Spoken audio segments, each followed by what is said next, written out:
여러분들의 부동산 길라잡이 부동산 가이드 진행의 강주리입니다. 한 증권사가 내년 부동산 시장에 대한 전망 리포트를 내놨습니다.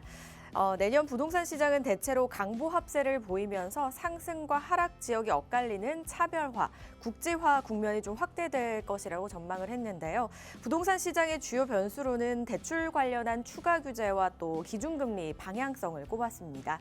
두 달도 채 남지 않은 2024년 부동산 시장. 수요자와 투자자들은 어떤 전략으로 올 한 해를 마무리하고 내년을 또 준비를 해야 될까요? 혼자 전략 세우기 힘드시다면 오늘 저희 부동산 가이드와 함께 또 전략 세워보시기 바라겠습니다. 저희 방송 보시다가 부동산 관련해서 궁금하신 사항 있으시거나 전략이 세우고 싶어요 이러시는 분들 저에게 전화 주시면 되겠습니다. 02-2638-3962번 서울 전화입니다. 02-2638-3962번으로 전화 주시거나 또는 건당 100원의 유료 문자 샵 3989번으로 궁금하신 내용 적어서 지금 바로 보내주시기 바랄게요. 자, 그럼 부동산 가이드 오늘도 힘차게 출발합니다.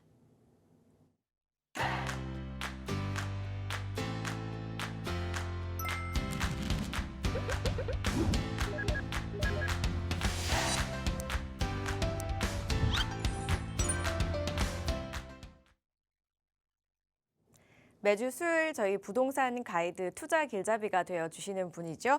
동산이용 부동산연구소의 수석 연구원이신 박혜준 대표 자리하셨습니다. 어서 오세요, 대표님. 네, 안녕하세요. 네, 벌써 또 한 주가 지나갔네요. 네, 그 부동산 시장 전망을 벌써 해야 될 때가 온 것 같아요.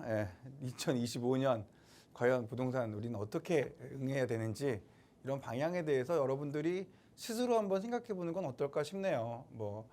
그 전문가분들이 보는 어떤 데이터 흐름 이런 것들도 굉장히 중요하긴 하지만 그 데이터와 흐름이 어디서 나올까요? 여러분들이 결정하고 움직이는 그 행동 안에서 나오게 돼 있거든요. 내가 갖고 있는 부동산 과연 앞으로 어떻게 될지 본인 스스로 한번 곰곰이 생각해 봐야 되는 시간이 온 것 같아요. 25년은 24년의 흐름을 이어갈 것인지 아니면 새로운 흐름을 만들어낼 것인지 한번 다 같이 생각해 보셨으면 좋겠고요.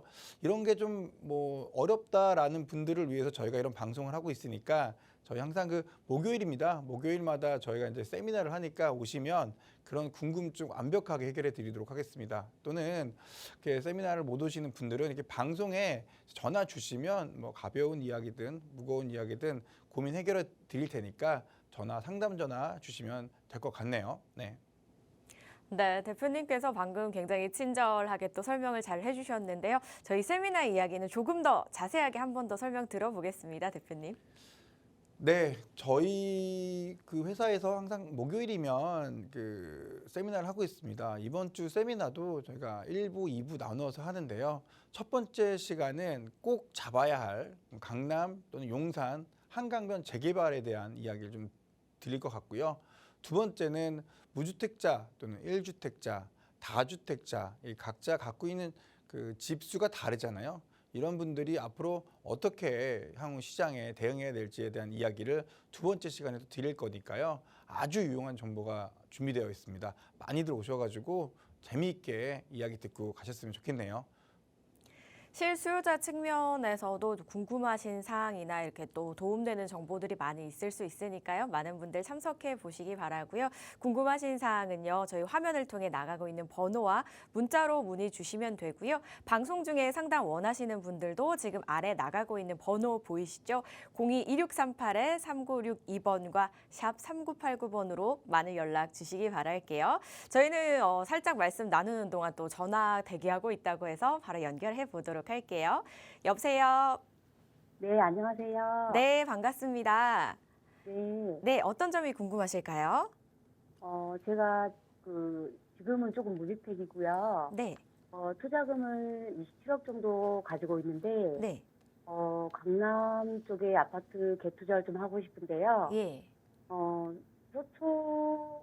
서초가 좋다고 하시는 분들도 많고, 네. 또 압구정이 좋다고 하시는 분들도 많아서, 어떻게 조금 투자를 해야 될지 좀 고민이 돼서 연락드렸습니다. 네. 자, 강남 쪽에 이제 투자를 원하시는 거죠? 네. 네. 서초동과 압구정동에서 이제 어디를 가야 할지, 이 두 곳 다 제가 봤을 땐 좋아 보이지만 우리 전문가님 의견도 한번 들어보겠습니다. 대표님과 말씀 나눠보세요. 네, 안녕하세요, 시청자님. 반갑습니다. 네, 안녕하세요. 네, 강남인데요. 강남. 누구나 가고 싶습니다. 제가 봤을 땐 우리 아나운서님 말씀대로 뭐 여기저기 다 좋은 강남이에요. 강남 중에서 지금 서초하고 압구정 말씀하셨습니다. 네, 압구정. 사실 이 서초라고 하면 제가 볼 때 이제 반포를 말씀해 주시는 게 맞을 것 같아요. 서초구에 있는 부동산을 보고 싶은 거죠? 네, 반포동에 있는 게 요즘 대세니까 반포하고 서로 어떤 게 좋은지 견주어 볼 필요가 있을 것 같아요. 네. 지금 투자하시는 금액이 27억이라고 하셨나요? 7억이라고 하셨나요? 27억입니다. 27억이요. 네, 자, 27억 가지고 이 강남에 있는 아파트를 사야 할 때 우리가 지금 누구나 걱정하는 부분이 내가 지금 반포에 가서 신축 아파트 사야 되는 건지 압구정에 가서 재건축 아파트를 사야 되는 건지 이런 것들이 좀 궁금하실 것 같아요. 이런 것 좀 알아보시려면 먼저 우리가 현실적으로 접근해서 이 아파트 가격이 얼마일까는 잠시 후에 얘기를 제가 한번 좀 드릴게요. 근데 그 전에 이 의미, 그 개념, 일단 우리가 갖고 있는 인식, 이게 무엇인지 한번 생각해 보는 시간이 필요할 것 같아요. 자, 그럼 강남에 있는 부분을 이 반포라고 놓고 봤을 때 이 반포에 대해서 우리가 생각을 해보고 압구정을 생각해 봤을 때 딱 째려 보시는 거죠. 딱 째려 보세요. 이 현황이 어떠신지 딱 보시면 어디가 교통이 좋을까요? 이런 것들을 봐야 되고 어디가 학군이 좋을까요? 이런 것들을 보셔야 되고 어디가 생활 인프라가 좋을까요? 이런 것들 보셔야 되고 어디가 자연 환경이 좋을까요? 이렇게 보셔야 되고요. 그리고 이 안에서 그 갖고 있는 위치가 그걸 어떻게 그 가격으로 매겨질지 이런 것들을 보는 데 있어 가지고 우리가 소위 급지라고 얘기하잖아요. 급지. 그러니까 인식. 우리는 어떤 지역이 더 상급지인가 이런 부분을 또 판단해 봐야 될 필요가 있는 거예요. 그러니까 우리 이 두 곳에 대한 개념 정리를 해보면 어떻게 생겼어요? 이 반포는 고속버스 터미널이 있다 보니까 교통이 안 좋을 수가 없죠. 그리고 이 반포 이 앞에 보시면 학원가가 잘 되어 있어요. 물론 대치동이 1등 학원가이긴 한데 여기 계신 분들 대치동에 보내시긴 합니다만은 그래도 반포 내에서 내가 대치동까지는 못 가겠어 라고 생각하시고 이 정도면 됐지라는 분들은 반포에서 또 학원을 잘 보내고 있습니다. 반면에 이제 압구정은 여기가 압구정은 사실 반포보다는 조금 그런 부분이 좀 부족하긴 합니다. 자, 두 번째 한번 볼까요? 그럼 이 두 개를 놓고 봤을 때는 반포가 위너야. 그렇죠? 그리고 두 번째가 뭐가 있을까요? 이 반포에 있는 이 상권 있죠, 상권. 왜 우리가 성수동 상권과 이 연남동 상권을 보면 상권이 좋아져서 그 인식이 좋아졌고 거기에 따라서 땅값과 집값도 많이 올랐으니까 이 상권은 어디가 좋은가 봤을 때 요 반포동이 좋은 것인지 요 압구정이 좋은 것인지 한번 구분을 해보시면 아무래도 이 반포동 같은 경우에는 이 사람이 사는데 편리한 거주자가 그 원주민이 사는데 좀 편리한 상권을 가지고 있고요. 압구정 물론 이해 못지않게 그 거주민이 잘 살 수 있는 공간이 돼 있는데 비해서 이 외지인이 어떤 유행을 가지고 놀러 올 수 있는 그런 입지로서의 어떤 분위기가 형성되어 있으니까 상권으로 봤을 때는 이 압구정이 위너이긴 합니다. 그래서 우리가 이 두 개의 개념을 이렇게 좀 놓고 생각해 볼 필요가 있는데 이런 것만 갖고 말씀드리면 일단 여러분들 지금 이런 얘기 들으면 당연히 이런 생각을 그래서 둘 다 비슷해 보이는데 내가 볼 때는 압구정이나 반포나 지금 뭐 이런 생활 편의 시설 말씀하셨던 선생님 뭐 교통 뭐 이런 교육 뭐 이런 거 가지고는 자연환경은 어차피 한강이고 비슷해 보여가지고 감을 못 잡겠습니다라는 분들이 있을 거예요. 근데 이런 부분을 갖고 우리가 생각해 보는 게 아니고 중요한 거는 이 두 분께서 이 반포라는 분하고 압구정이라는 두 분께서 어떤 의미를 갖고 있느냐를 봤을 때 일반적인 사람이 봤을 때는 그냥 둘 다 벤츠 타는 부자들이야. 둘 다 벤츠를 타고 다니시는 부자분들이 살 수 있는 집이라는 건 알겠어요. 근데 여러분들 잘 한번 생각해 보세요. 잘 한번 생각해 보시면 이 압구정에 있는 벤츠를 사시는 분들은 좀 더 자세히 들어가서 여기가 벤츠, 반포가 벤츠의 뭐 이렇게 말하면 웃기네. 이렇게 말하면 방송 중에서 벤츠 그러면 이제 좀 나중에 또 문제가 되지 않을까 싶은데 어쨌든 S클래스라고 제일 큰 대형 차가 있어요. 이런 차를 타는 거 정도가 반포 정도 수준이고 그 위에 급 있어요. S클래스라는 그 벤츠보다 더 크게 비싸고 더 크고 좋은 뭐 시계도 뭐 명품 시계가 달려 있는 그런 차의 벤츠가 소위 압구정이라고 생각을 하시면 돼요. 그러니까 약간 이게 권위가 좀 달리 형성되어 있다라는 이런 부분들을 가지고 보시면 우리가 좀 이 두 개를 이해할 때 도움이 되실 것 같아요.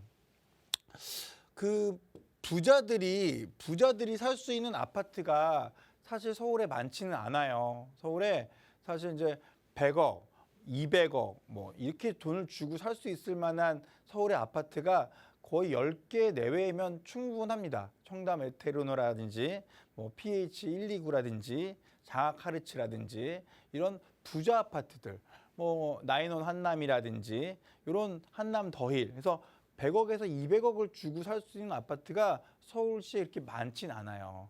그런 아파트가 앞으로 생겨야 되는데 그게 어딜까 생각하면 반포하고 압구정을 고를 때 굉장히 큰 어떤 도움이 되실 거예요.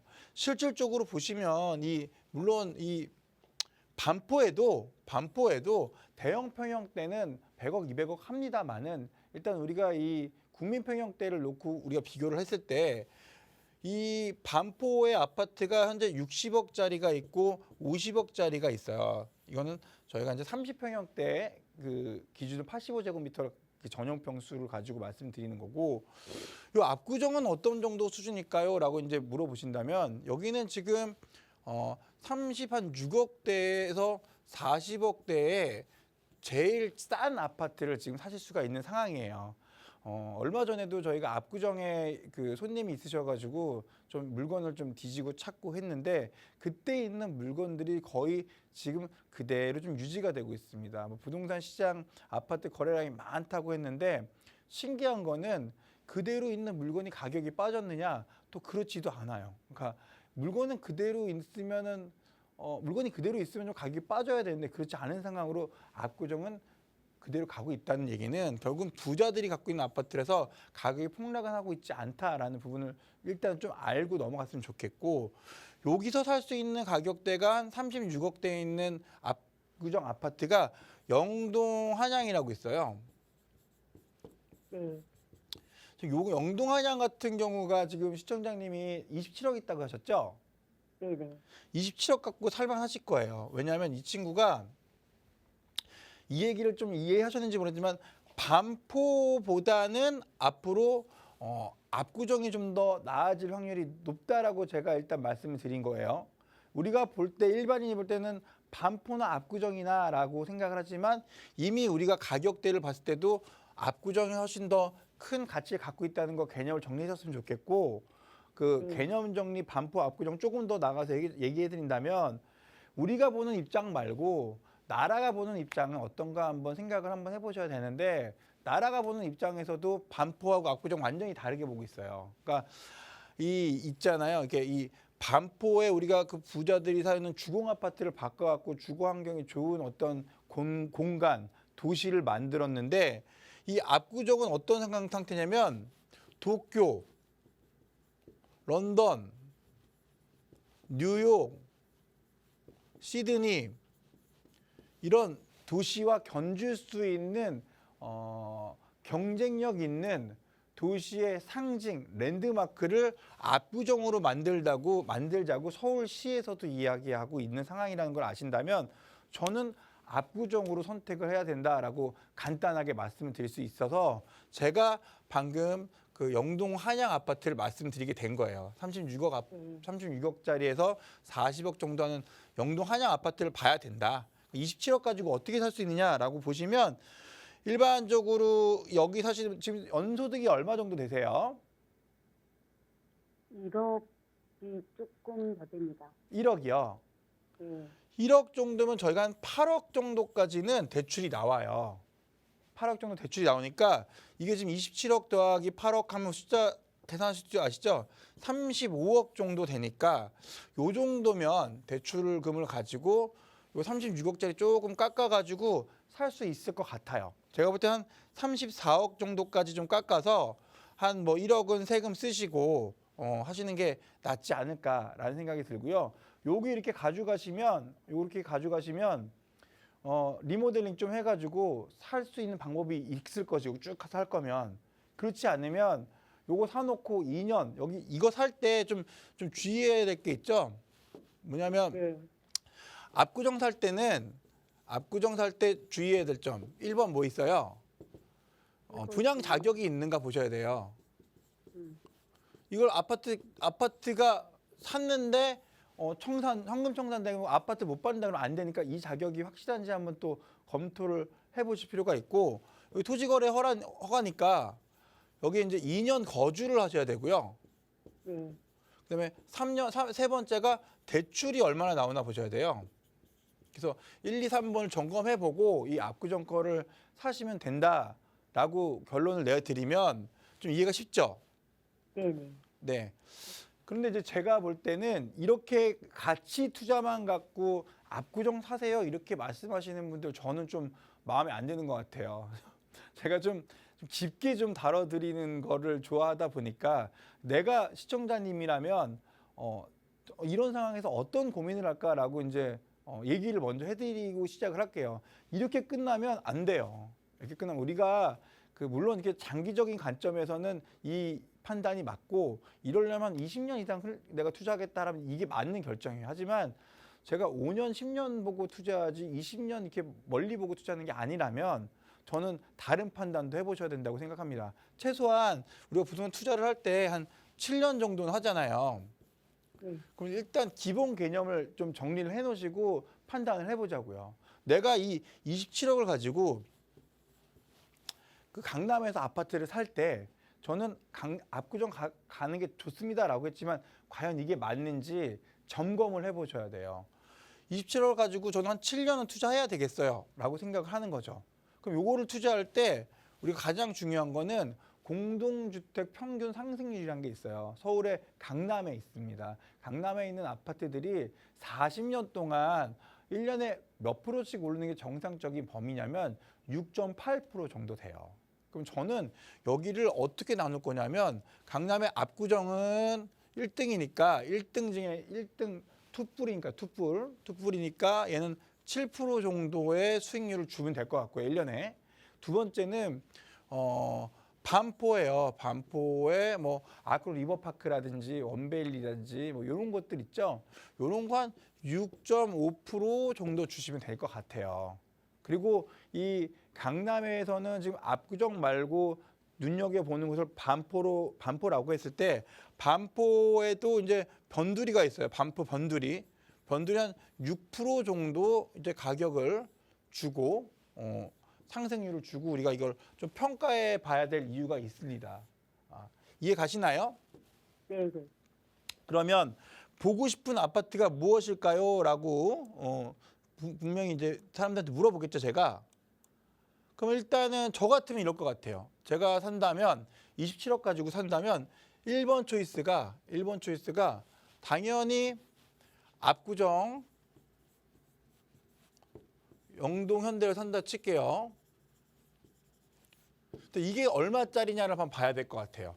얘가 얼마짜리냐면 지금 4억 정도에 산다, 35억 정도에 사면 이게 그 대지 지분이 10평 정도 담겨 있거든요. 이 대지 지분 10평이 35억이라고 하면 얼마예요? 이게 평당 3.5억이에요. 그 땅 하나에 그 40년, 50년 된 아파트들이 3.5억, 3억 5천에 이렇게 거래가 되는 거거든요. 근데 이거를 가지고 아파트를 하나 만든다면 압구정에 34평형 아파트가 생겼을 때 얘는 얼마짜리 아파트가 원가로 들어가냐면 일단 얘가 한 65억은 무조건 최소한 들어갈 거라고 생각하시면 돼요. 이게 건축비도 조금 더 쓰여지는 부분을 제가 여기다가 밀어 넣는 거고, 또 토지도 조금 더 사와야 되는 부분도 제가 좀 집어 넣은 거고, 거기에 또 부대 잡비 뭐 다른 것들을 생각해서 한 10% 정도 넣었을 때는 이 친구가 최소한 65억이 현재 원가예요. 원가. 현재 지금 당장 아파트가 내일 지어질 때 우리 가격이 이 정도 수준이에요. 근데 이 친구가 그럼 과연 그 정도의 가격으로 거래가 될 것이냐? 그렇진 않아요. 왜냐하면 이미 이 반포에는 이 원베일리 아파트 말고, 지금 여기가 좀 헷갈리실 수가 있을 텐데, 여기가 원베일리고 여기가 아크로 리버파크가 있거든요. 그러니까 원베일리 말고도 여기 DH가 등장할 거고요. 트리니티 원도 등장할 거고, 이런 친구들은 또 이 친구들보다 더 가격이 좀 더 올라가서 등장을 할 거기 때문에, 우리가 만약에 압구정의 아파트가 34평은 얼마냐고 물어봤을 경우에는 최소 75억은 돼야 이게 제대로 된 가격이라고 보시는 거죠. 그랬을 때 제가 말씀드리는 건 뭐냐면, 이 75억짜리 아파트가 향후 7년 후에 얼마가 되느냐. 7년 후에 아까 말씀드렸듯이 7%를 잡았을 때 요런 거 사실 복리로 딱 계산하면 내가 앞으로 7년 후에 이 아파트 가격이 얼마가 될지 산정을 할 수가 있어요. 요건 얼마냐? 115억 정도가 되는 거예요. 그러니까 한 40억 정도 버는 거야. 참 부자들의 리그, 저도 여기 좀 끼고 싶은데 시청자님도 그렇지 않나요? 40억. 시청자님은 그렇지 않나요? 물어보는 제가 죄송합니다. 그런 분이십니다. 그런 분이신데 저는 그런 사람이 안 돼가지고 부러워서 말씀드리는데, 어쨌든 간에 여기 이제 그 40억을 벌지 못하는 분들한테 참 부러운 이야기예요. 압구정 현장 사놓으면 40억 정도 봅니다. 여기서 볼 때 뭐 사실 뭐 더 디테일한 분들은 뭐 속으로 이런 생각하실 거예요. 아, 여기 뭐 그동안에 이자 나가는 건 없니? 근데 이자 나가는 거 물론 있죠. 아까 8억 대출 받았잖아요. 이 8억 대출 받은 거에 이자를 7년치를 내야 되고, 또 여기서 이 추가 분담금하고 이주비가 나와요. 거기에 대한 또 이자도 좀 내긴 내야 됩니다만, 일단은 그런 건 차치하고 기본적으로 75억짜리가 115억이 되면 40억이 남은 거예요. 이해 가시나요? 네네. 요거 압구정을 샀을 때 얘기해요. 두 번째는 그럼 뭘 사야 될까요? 어떤 아파트를 사면 좀 가성비가 좋을까요? 아리팍이 어떨까요? 아리팍이요? 네. 아크로 리버파크. 네, 맞아요. 네네. 아크로 리버파크가 좋겠네요. 근데 아크로 리버파크만 사면 모자라. 이건 이제 25평형을 사고, 저 같으면 네. 네. 플러스 여기다 용산 재개발을 사는 거예요. 한 7억 정도 하면은 투룸으로 살 수가 있으니까 입주권 나오는 걸, 이런 걸 한번 계산해 봐야겠죠. 자, 그러면 2번은 아리팍하고 용산 재개발을 사볼게요. 우리가 이 포트폴리오라는 걸 해야 돼요. 내가 갖고 있는 돈이 27억인데 아까 말씀드렸던 그 영동한양의 압구정은 한 채 사신 거예요.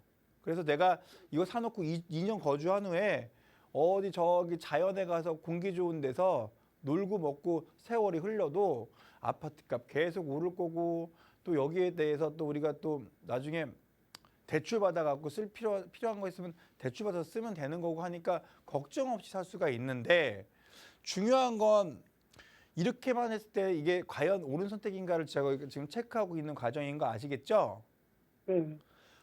두 번째는 뭐냐면, 아니야. 나는 이 아크로 리버파크가 35억이면은 한 25평형대 살 수가 있거든요. 네네. 네, 이거하고 7억을 더하게 되면 한 27억이면 요 정도면 이렇게 두 채를 살 수가 있어요. 두 채를.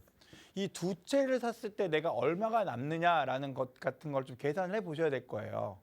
근데 세 번째가 뭐냐면, 이게 이런 경우에는 사실 자식 하나 주고 이제 이렇게 좀 벌려 놓는다고 생각을 하는 거예요. 이해 가시죠? 네.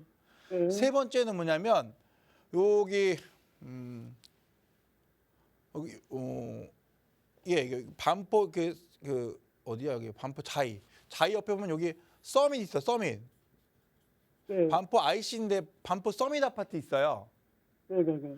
요 반포 요 서밋 아파트, 반포 IC 요 서밋 아파트가 요거 같은 경우에는 한 6억 정도면 두 채를 살 수가 있어요. 13억씩 갭 투자해가지고 두 채를 살 수가 있어요. 그럼 이게 결국은 한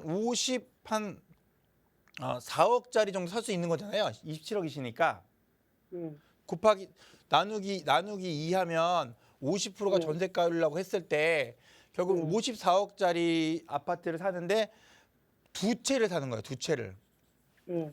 두 채를 살 때 내가 얼마 먹는가 이런 걸 좀 계산해 보시면 되거든요. 네. 근데 이 친구가 그러면은 몇 프로의 수익률을 가져야 되느냐? 한 6% 정도의 수익률을 가지면 돼요.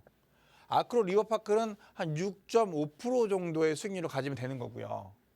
네. 이해 가시죠? 네. 저이 숫자를 계산할 수 있어야 정확하게 부동산을 판단할 수 있는 거예요. 뭐 개념이나 뭐 인식 가지고만 딱 정리를 하면 그거 뭐 우리 아버지도 그 부동산 전문가 하겠다. 안 그래요? 내가 정확하게 숫자를 가지고 얼마짜리가 될지 좀 계산을 할 줄 아시는 분이 계셨으면 하는 바람을 가지고 말씀드리는 거예요. 제가 방송에 자주 나올 수 있을지 모르겠어요. 제가 이제 바쁘고 해가지고 제가 이렇게 나올 때 이런 얘기들 잘 들어놓고 공부해 놓으셔야지 나중에 저 없어지면은 자주 안 나오면은 몰라요. 이런 거 잘 들으셔야 돼요. 목소리가 힘이 없으셔가지고 내가 말하기가 싫어지는데. 아닙니다. 아, 예, 예. 예. 잘 듣고 있어요. 재미있게 잘 들었으면 좋겠고 숫자가 나와서 아마 머리 아프고 골치 아파서 그럴 거야. 아마 좀 재미있게 들어야 되는데 숫자가 나오면 일단 골치 아프거든. 너무 깊게 해주셔서 감사해요. 네, 네. 네. 그랬으면 하는 마음으로 말씀을 드리고 있습니다. 고마워하신다니까 저도 고맙네요. 자, 서밋 아파트 같은 경우에 결국은 이게 54억 정도 되는 게 6% 정도 되면요. 이게 한 70억에서 한 75억에서 80억 정도 나올 거예요. 그럼 여기가 지금 얼마 먹는 거냐? 그러면 한 6, 7억 정도 먹겠죠? 7년 후에. 이해 가시죠? 그럼 3번은 초이스에서 없애줘야 돼. 언뜻 봤을 때는 새 집이고 또 가성비 좋게 그 반포에 25억짜리 25평대가 있다고? 아크로 리버파크는 35억이 나왔는데 25평대가 10억이나 싸면 이거 좋은 거 아니야? 차라리 이거 두 개 사는 건 어떨까? 라고 생각을 해보셔야 되는 거잖아요. 그러니까 그런 개념을 가지고 봤을 때 얘가 이 평균 가격 오르는 상승률로 봤을 때 얼마의 가격을 가져갈까를 예측해 봤을 때 얘가 답이 나오냐 안 나오냐를 보실 수가 있는데 일단 얘에서 사람들이 잘 모르는 부분은 얘는 현재 가치만 가지고 본 거예요. 아까 압구정의 미래를 말씀드렸던 거는 미래 가치를 제가 분석해 드린 거고 이런 건 이제 현재 가치만 갖고 얘기한 거예요. 근데 현재 가치 할인을 해서 사든지 아니면 미래 가치의 비전을 보고 사든지 우리가 부동산을 해야 되잖아요. 현재 가치를 가지고 있는데 이 현재 가치에 할인되는 부분을 어디서 발견하시는 거냐면 결국은 아크로 리버파크에서 가져갈 수 있는 건 얘가 이제 35억짜리가 된다고 칠게요. 얘는 나중에 한 6.5% 정도 한다고 치면 얘가 제가부터 한 42억 정도 나올 거예요. 42억 정도. 그러면은 한 얼마야? 7억. 이건 아니겠다. 한 52억 정도 나오겠네요. 52억. 52억이면 한 17억 정도 먹고 나오는 거예요. 7년 후에. 네네. 그리고 나서 제가 뭘 또 하나 샀어요. 여기서. 용산 갭 투자해가지고 7억짜리 하나 산 거잖아요. 네. 얘는 어느 정도가 되냐면 얘는 지금 예를 들어서 이걸 가지고 아파트를 만들려면 7억 더하기 14억 정도 해줘야 21억은 들어가야 최소한 얘가 아파트가 하나 나와요. 그런데 이 주변에 용산에 좋은 입지에 있는 이 아파트가 신축 아파트가 돼서 팔리는 가격은 얼마냐? 30억은 받아야 돼요. 지금. 그럼 얘가 9억 정도 먹었잖아요. 이 상태에서. 그러니까 그런데 이 상태에서 이 30억짜리 아파트가 7년 후에 얼마가 되냐라고 이제 또 계산을 해보셔야 돼요. 그럼 7년 후에 이 친구가 얼마를 먹게 되느냐를 계산해 보면 우리가 딱 답이 나. 얘는 한 3억 정도 먹게 되는 거야. 결국 이제 10억 더하기 13억 정도 더하면 요 23억이 되니까 요거 두 개 합치면 결국은 얘도 40억 뭐 한 41억 요 정도 먹게 되는 거죠. 이해 가시나요? 네. 근데 얘는 어떻게 돼? 이자가 별로 안 들어가요. 빚이 없어서. 네. 그죠? 네. 그러면은 우리는 가치 투자만 하는 게 아니고 가성비 나오는 실속 있는 투자를 해야 되잖아요. 네. 제가 시청자님이면 저는 이 세 가지 시나리오만 일단 가지고 얘기를 하게 되면 일단 대부분 요 정도 생각하면 뭐 깊게 생각해 본 걸 거예요. 요 정도 생각했을 경우에 저는 당연히 2번을 선택합니다. 2번. 네. 결국은 아크로 리버파크 하나 사시고 용산 또는 재개발이 되었을 때 내가 현재 가치보다 좀 할인되어 있고 미래 가치가 밝은 곳을 하나 더 가지고 가면 가장 가성비가 좋은 투자이지 않을까라고 생각을 합니다. 네, 고민 상담 여기서 맞춰드려도 되지 않을까요? 아, 너무 감사합니다. 네. 전문가님. 네. 네, 포트폴리오를 또 짧게나마 구성을 해주셨습니다. 1번과 2번 선택지가 있었는데 일단 2번이 좀 낫지 않겠냐라는 말씀을 주셨는데요. 현재 가치와 미래 가치 그리고 가성비까지 한번 꼼꼼하게 고려해 보시고 꼭 현명한 선택 내려보시기 바라겠습니다. 전화 주셔서 감사드리고요. 저희는 다음 전화 연결 바로 해볼게요. 여보세요? 네, 여보세요? 네, 안녕하세요. 네, 안녕하세요. 네, 어떤 고민이 좀 있으실까요? 서울 강서구 공항동 22-52번지 여기 방화 뉴타운으로 지정이 됐다가 2016년도에 해제되면서 지금 현재 지역주택조합으로 진행 중에 있다가 또 뭐 고소돼 갖고 뭐 성소 판결 났다카는 이런 이야기도 있고 또 뭐 신속 통합 기획으로 서울시에서 다시 진행한다는 이런 말도 있는 곳이거든요. 네네. 그래 제가 어떤 앞으로 이곳에 이제 그 아파트로 이제 재개발된다는 그런 이야기를 듣고 4천만 원에 2년 전에 투자를 해갖고 했는데 지금 현재 역전세가 나갔고 네. 8천만 원 이제 총 투자가 된 상태인데 예. 지금 좀 앞으로 여기가 개발이 가능성이 있는지 서울시에서 예정을 두고 뭐 개발 가능성이 있는지 아니면 지역주택조합으로 이곳에서 이제 조금 많이 진행이 안 되기 때문에 해제가 된다는 그런 말도 있고 조금 복잡하거든요. 네. 그래서 매도하고 싶지만은 좀 매도도 잘 안 되어지고 있는 그런 상태고 그래요. 저는 투자 차원에서 이렇게 이제 적은 금액으로 들어간다고 했는데 네. 이런 부분에 대해서 갭 투자까지 이제 역전세가 126%에 맞춰가 근세를 놔야 되고 이렇기 때문에 예. 그러다 보니까 좀 매도를 해야 되는지 이게 앞으로 여기가 뭐 어떻게 될지 좀 공항도- 고민이 예, 되시겠네요. 예. 네, 알겠습니다. 일단 2년 전에 지금 강서구 방화동 쪽에 투자를 하셨는데 상황이 예기치 못한 일들이 좀 계속해서 생겼던 것 같네요. 그래서 앞으로 이게 잘 진행이 될 수 있을지 이 부분도 궁금하실 것 같고요. 매도를 꼭 해야 될지 이 부분도 궁금하실 것 같습니다. 한번 대표님과 이야기 나눠보시기 바랄게요. 네. 반갑습니다. 안녕하세요. 네, 안녕하세요. 네, 반갑습니다, 선생님. 22번지라고 이렇게 얘기해 주셔서 봤더니 예, 방화- 22-52번지. 예, 방화 뉴타운 있는데 구역이네요. 그죠? 예, 지금 예, 여기가 예. 송정 초등학교에서 이 공항 예. 중학교 사이에 여기 이제 여기가 8구역이고 여기가 7구역이잖아요. 예. 예, 근데 이게 과거에 그랬다가 얘네 두 개가 이제 해제가 됐죠. 예, 이제- 뉴타운은 14789역 이게 해제가 되어지면서 네네. 지금 현재 뭐 지역 주택 조합에서 들어와 갖고 하는데 뭐 어떤 분들은 지역 주택 조합이 제대로 진행이 안 되고 그러면서 고소가 들어가 갖고 이게 어떤 분들은 전에 성소 판결 났다는 분도 있고요. 네. 그러니까 어떤 분들은 뭐 진행이 될 수도 있다 하고 또는 해제된다 하고 막 그러니까 머리가 복잡해. 그죠?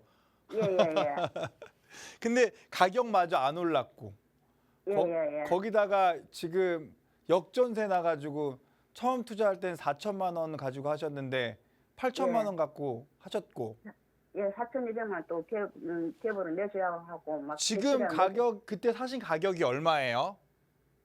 4억 5천 4.5억. 그럼 이게 방이 몇 개짜리일까요? 아니요 2억 5천에 샀어요. 2억 5천에 샀는데 방이 두 개예요. 2억 2.5억. 그렇죠. 제가 왜 네. 물어봤냐면 4억 5천이면 방이 두 칸일 리가 없어서 여쭤봤고 지금 2억 5천 정도 하셨을 것 같아요. 제 생각에는. 네네. 이 2억 2억 5천짜리를 지금 내가 갖고 있는데 이걸 네. 어떻게 할지 한번 고민을 한번 해결해 보시죠. 뭐. 알겠죠? 예예 좀 도와주세요. 네네. 1번은 이게 지금 뉴타운인데 너무 좋은 타이틀이에요. 그죠? 공간을 전부 다 뒤집어서 예전에 갖고 있던 그 노후 주택가를 좋게 만들겠다는데 그 규모를 크게 만들겠대요. 입지에 좋을까요? 안 좋을까요? 좋아요. 입지는 좋고 좋은데. 이 친구가 예. 좋은데 그냥 좋은 것도 아니고 이 친구 여기 지금 김포공항역에서 가까이 있잖아요. 예예. 김포공항이 우리나라의 어떤 관문 역할을 하고 있기 때문에 교통이 앞으로도 좋아질까요? 안 좋아질까요? 좋아지죠. 좋아지죠. 예. 그럼 가격이 가치가 올라가니까 좋아지겠죠, 더. 모든 호재 중에서 교통 호재가 가장 좋으니까 교통 호재가 생길 수밖에 없는 김포공항을 갖고 있다는 건 굉장히 좋은 호재이고요. 두 번째는 반면에 김포공항이 있기 때문에 고도 제한이 있어요. 그렇죠. 고도 제한 때문에 사실 건축물을 높이 못 지니까 세대수도 많이 안 나오고 규모도 안 이뻐 보이고 하니까 가격이 좀 많이 높게 갈 수가 없게 되는 단점이 있는데 요걸 지금 완화하는 추세죠. 예예. 그래서 이제 호재가 되는 거 아니겠어요? 두 번째는 여기가 지금 이제 마곡지구가 이렇게 같이 있잖아요. 여기가 네. 전부 마곡지구잖아요. 예예. 길 건너가면은 이 신방화역 내려가지고 오른쪽은 전부 다 마곡지구잖아요. 예예예. 마곡지구도 위아래가 나눠지긴 하는데 마곡지구 엠벨리 7단지 이쪽은 지금 핵인싸들이 많이 모이는 곳이잖아요. 그러니까 대부분 이제 뭐 R&D 그 고급 업종에 일하시는 분들 여기 많이 모여 있고. 예.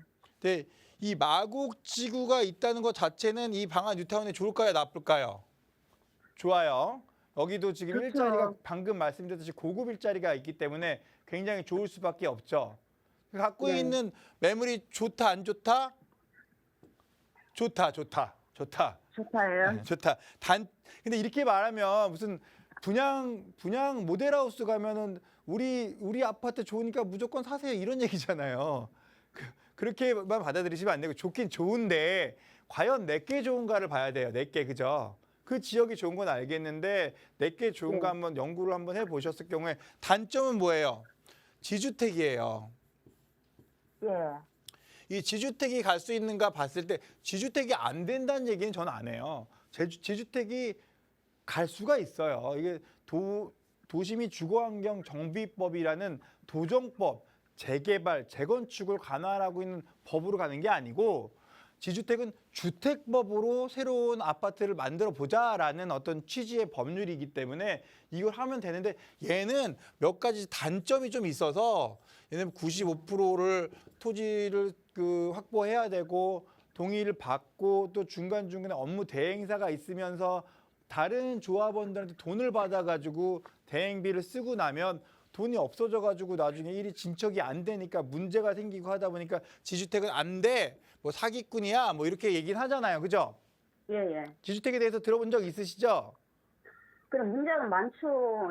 지주택이 이게 대부분이 그렇기 때문에 도중에 뭐 전국에서도 이걸 이제 문제가 되는 것이 많기 때문에 공중 뭐 땅도 없는 가운데 땅을 사들여 갖고 주변에 그 이제 아파트를 짓겠다는 사람들이 조합원으로 모여가지고 결성되어진 게 지주택이고 실제로 땅이 있는 것도 아닌데 이걸 갖다가 지역의 사람들의 동의를 받아갖고 한 땅을 사들인다 하는 게 그게 계산적으로는 불가능한 부분이 많죠. 네.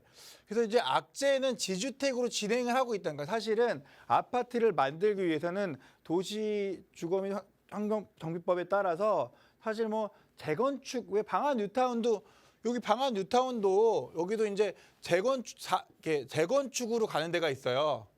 그죠? 네. 재개발로 네. 가는 데가 있고 3구역은 재건축이고 뭐 2구역은 재개발로 가는 거예요. 그죠?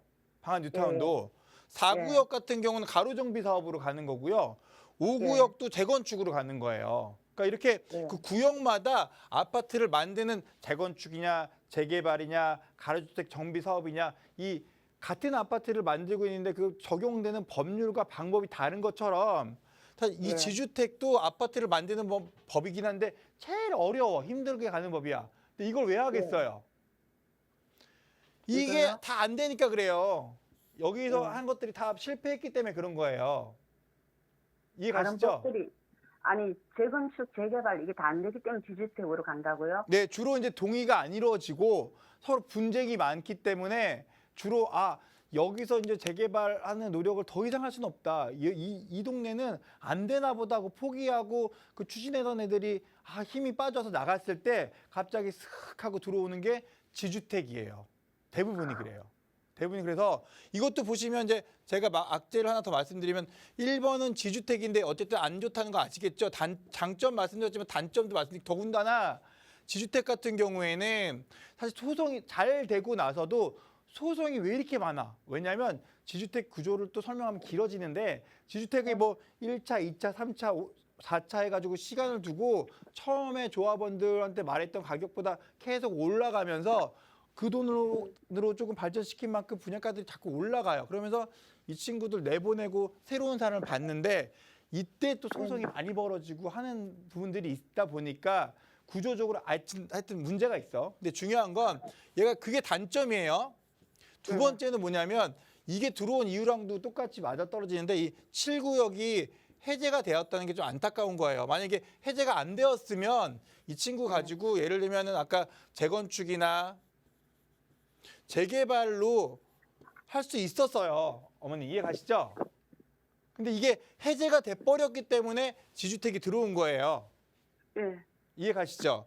그러니까 네. 이 7구역이 해제된 이유가 사실은 이제 이게 2016년도에 해제가 됐는데 얘네들 같은 경우에 대부분 이제 2009년부터 골머리를 썼고 이게 13년에 뭐 시장이 좀 안 좋았잖아요. 그러니까 이런데 진절머리 난 사람들이 여탔구나 하고 막 힘들어하고 있던 사이에 박원순 시장님이 나셔가지고 야 니네 힘들어하는 재개발 재건축 아이들은 거기 해제해. 그럼 내가 너네한테 출구 전략을 줄게. 가로주택 정비 사업이나 소규모 재개발이나 재건축이나 이런 거 해가지고 너네 작게 규모로 개별적으로 개발할 수 있게 도와줄게.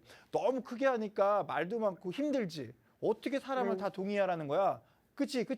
이렇게 된 거예요. 그러니까 맞아요. 그래가지고 저 해제해 주세요 하고 반대 서명을 하고 구역이 해제됐고 거기에 따라서 조그만하게 자기 개별적으로 개발하게 된 부분들이 16년도에 나온 거예요. 이해 가시나요? 네네네. 그랬는데 결국은 이 친구가 지금 그 갖고 있는 단점 중에 하나는 뭐냐면 요게 이제 7구역 여기가 8구역이잖아요. 네네. 얘가 제가 볼 때는 한 500세대에서 600세대 사이 정도 500 몇십 세대 나올 것 같고요. 그죠? 예예. 요게 한 700 몇십 세대가 나올 거예요. 예. 8구역이. 예. 둘 다 지주택이야. 근데 둘 다 지주택. 둘 다 해제되고 나서. 그죠? 예예. 그럼 이거를 볼 때 선생님이 판단해야 될 부분이 뭐겠어요? 사업성이 나오는가? 진행하면 예. 사업성이 나와요. 나와요? 사업성이 나와요. 여긴 지금 이제 네. 마곡지구가 예. 17억 달려가고 있잖아요. 예예. 그러니까 27억이 되면 지금 아까 2억 5천 주고 사셨잖아요. 예. 2억 5천 주고 하셨는데 이 2억 5천짜리가 원래는 어느 정도 수준이어야 되냐면 간단한데 예. 이게 예를 들면은 이것도 깊게 들어가면은 이게 만약에 재개발이 아닌 빌라였을 때도 이 가격은 최소한 받아야 되는 거예요. 예. 왜냐하면 이게 네. 2021년, 22년 자재값이 폭등하면서 건축비가 올랐거든요. 네네. 이거 기준으로 했을 때는 지금 아무런 지금 요 동네가 예를 들면은 어머님이 지금 여기 이제 그 그 7구역에 단독주택을 하나 살게요. 제가 네. 네네. 이건 재개발 안 해요. 예를 들어서 예. 재개발의 빌라는 평당 단가가 높지만 단독주택 네. 평당 단가가 낮거든요. 네네. 그럼 얘가 한 2,300만 원 정도 할 거 아니에요, 이 동네가. 그죠? 여기는 네. 2,000에서 2,500 사이 해야 돼요, 평당. 네. 그 요거 가지고 빌라 지으면 건축비 뭐 하고 자기네가 한 10% 마진이냐 20% 마진이냐에 따라 가지고 20% 맞으면 3억 1,200 하고 10% 맞으면 2억 7, 8천 정도 한단 말이에요. 네. 그죠? 근데 어머니 네. 산 게 제가 아까 보니까 뭐 역전세 네. 8천만 원 맞으셨다고 했잖아요. 네. 그럼 이게 우리가 21년 7월 30일 날 우리가 그 주택 임대 뭐 그 3법 나왔죠. 임대 3법 나왔잖아요. 네네네. 그러니까 그러면 어머님이 이때 샀던지 뭐 그 이후에 샀던지 한 거 아니에요. 네네. 21년도. 21년도쯤 산 거 아니에요. 예예. 그럼 얘가 지금 24년이니까 몇 년 감가됐어? 3년 정도 감가됐죠. 예예. 건물이 감가되는 건 20년 잡아요, 원래 감정평가사가. 예예예. 그러면 20년 후에는 건물값을 안 쳐주겠다는 얘기예요. 이해 가시죠? 예예예. 근데 지금 빌라는 저는 15년이면 건물값이 없다고 봐요. 제 생각에는. 예예. 15년 지난 빌라는 그 건물을 안 쳐준다고. 유행도 지나고 옛날 인테리어고 뭐 아무것도 아니야. 안 그래도 안 쳐주는 빌라가 더 안 좋아진 거야. 그러면 결국 제가 볼 때 3년에 한 20% 까지는 거예요. 그죠? 예. 예. 그러면 어머니가 요거 봤을 때는 2억 7, 8천 했던 것들이 결국은 지금 가격 기준에선 2억 5천에 팔면 무난히 팔려요, 이거는. 이해 가시나요? 예, 2억 5천에. 팔리는데 제가 예. 너무 자세히 해주니까 맨날 길어져가지고 또 다른 분들이 맨날 원성이 지금 죄송한데 그 다른 시청자분들도 궁금한 게 있으면 고민 상담 신청하세요. 계속 좀 길게 하다 보면은 그 저기 신청을 고민 상담을 해야 될 시간을 놓치시는 것 같더라고요. 너무 죄송한데 좀 예. 시청자님한테 길게 얘기 드릴게요. 근데 21년이니까 7월 3일 10일이니까 지금 예. 봤을 때 지금 22년도에 뭐 옛날로 따지면 뭐 건설 경기 파동 같은 게 온 거잖아요. 건축비가 올라갔으니까. 16년도식이에요. 2016년식이에요? 예예. 아주 옛날 거네요. 그러면 이게 2016년식이면 어쨌든 예. 뭐 이 친구도 꽤 한 8년 정도 지났잖아요. 예예.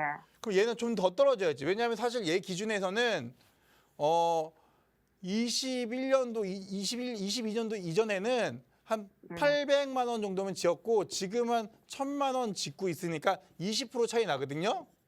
예. 건축비나 이런 비용 차이가. 예예. 이해 가시죠? 그러면 이 친구 기준에선 2억 5천이 아니고 한 2억의 가격이 형성되어 있어야 되는데 점차적으로 얘가 2억짜리가 있고 2억 5천짜리가 있어. 왜? 얘는 22년도에 진 거고 얘는 20년도에 진 거야. 그러면 같이 남들이 볼 땐 거의 준신축이라 그래가지고 비슷하게 신축급처럼 보이는데 가격이 5천만 원이 차이나. 그죠? 그러니까요. 나 2억 5천에 샀어. 그 당시에 3억 수준쯤 됐는데 네. 그래갖고 내가 네. 3억 수준 정도 거래됐기 때문에 2억 5천에 산 거예요. 네네. 그다음에 2억 7천에 내놨는데도 안 팔려. 그래갖고 지금 안 팔려가지고 그러면은 2억 제가 산 금액은 손해 보지 말고 팔아야 되는데 2억 5천에 내놔도 비싸다 하고 안 팔리면서 이거 너무 손해 봐야 되고 이거 어찌해야 속이 되는지. 상하시는 거야. 속이 상하시는 거야. 그죠? 예. 네, 그럴 이유가 없습니다. 그럴 이유가 없는 게 예. 우리가 이제 여기 주변이 지금 아까 말씀드렸듯이 뭐 1478은 해제됐지만 2356은 이제 되니까 이 주변에 전부 다 이 뉴타운이 재개발이 될 거 아니에요. 예. 그럼 어머니 지금 7구역이 나중에 이 말씀하시는 것처럼 새롭게 지주택이 나갔을 때 재개발을 할 수 있는 조건이 되느냐 보면 돼요. 제가 확인해 봤을 땐 돼요, 여기는. 되니까 재개발이 다시 된다는 이슈가 다시 생길 거고요. 또 네. 방한 뉴타운에 대한 그 어떤 그 호재 때문에 가격이 올라갈 거니까 좀 기다리시면 됩니다. 뭐 오래 안 기다리셔도 돼요. 내년이면 3월까지 올라가니까 걱정하지 마세요. 내년까지요? 네, 힘내세요. 괜찮아요. 주거 사다리 빌라라는 게 없어지지 않는 한은 무조건 오릅니다. 아셨죠? 네, 마음은 좀 속상하시겠지만 시간을 가지고 한번 지켜보시기 바라겠습니다. 잘 되길 바랄게요. 저희 방송에서 제공하는 정보는 투자 판단에 대한 조언일 뿐 해당 부동산의 가치, 상승과 하락을 보장하지 않는다는 점 기억해 주시기 바라겠습니다. 저희는 내일 이 시간에 다시 찾아뵐게요. 시청해 주신 여러분 고맙습니다.